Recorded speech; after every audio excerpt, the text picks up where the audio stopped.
So the QAnon Shaman is suing Trump for $40 trillion. That sounds crazy, right? The QAnon Shaman, everybody laughs about him, and that is true because he is just freaking crazy. But so is a lot of QAnon stuff. And I get this. I'm talking about Q, which is probably going to get me into some trouble with YouTube. But I want to try to get this on a much bigger story. It goes into, like, for example, Marjorie Taylor Greene's things about Epstein. You see, QAnon and the issues around QAnon go back a lot further than just simply QAnon. It went to, like, the Pizzagate stuff, right? The Pizzagate was, and adrenochrome, and going in there and, like, you go into the pizza restaurant, hit in your code, go downstairs, and you have the children that are being sacrificed and for adrenochrome, and they are being sexually abused and sold and all this stuff, right? All of that goes into the QAnon philosophy that the QAnon Shaman and Marjorie Taylor Greene take very big leadership positions in. But QAnon was successful because it played on deep human emotional attachments. Like, for example, the sexual abuse and the ritualized torture of children done by this mysterious group of cabal people. And the person who was coming to save it all was Donald Trump and a variety of other people. And it turns out now that those people who were connected to all of this, to QAnon, probably developing the leadership, all of those people seem, quite frankly, to be connected to Epstein himself. And of course, when you're looking up Trump and Epstein, that's where the horror stories show up. That's where eventually you run into the big question. Katie Johnson. And what happened to her, the 4 times that Trump used her, the threat against her life. You then go into the other girls, many of whom were recruited by Trump and Epstein.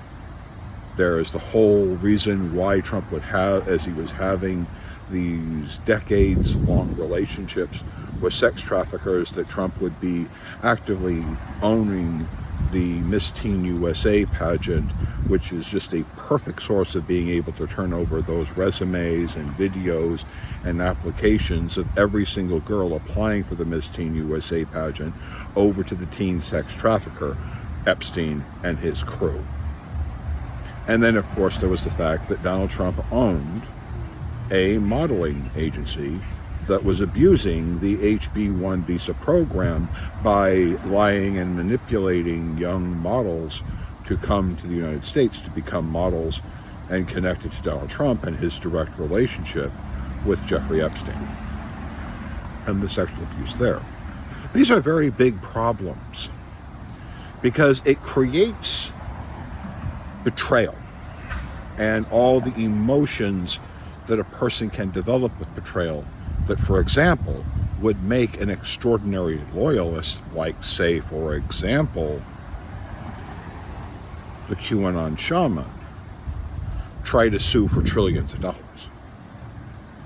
Because everything that they were told was a lie. They look at RFK. RFK was with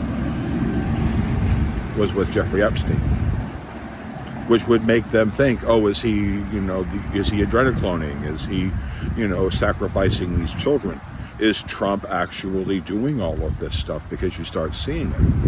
And then you start going into the other beliefs that they would have, and that it starts having you question and realizing that you've been lied to on that deep of a scale, where you literally attacked the Capitol of the United States because of your belief systems, that you were lied to, and the person who was lying to you is the person of whom you turned yourself into a shaman, practically to worship. That man lied to you. The person that you literally elevated to practical sainthood lied to you about what he was doing. This is where the problem the GOP possesses, and why the GOP should start getting a little nervous about, yeah, you got to turn over the Epstein files. Of course, when you turn the Epstein files over, the QAnon people are going to go even more berserk because you lied to them. This is where it was always going to be, because you were lying to them. The problem is that the QAnon people have demonstrated for years their ability and willingness to be violent. And yes, even attacking the United States Capitol when their ethics are violated, or believe that those ethics are in violation. That's how far they can go. This is the monster you created, Republicans. You created the QAnon position, and you kept being loyal to it because you were feeding off of it for electoral results. But the problem is that you were lying to them all the time when it came to Trump's relationship with Epstein, and how much you were ignoring it.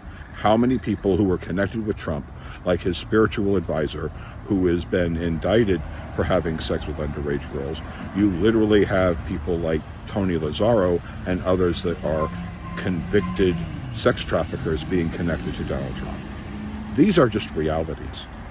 And QAnon is coming for you as they become more and more aware of just how big the lie was, and who they were told to worship was the person who was lying to them, and the person who was actually involved in, maybe not to the extreme that they were taught, but was involved in the actions that they were told that they were going to be fighting against.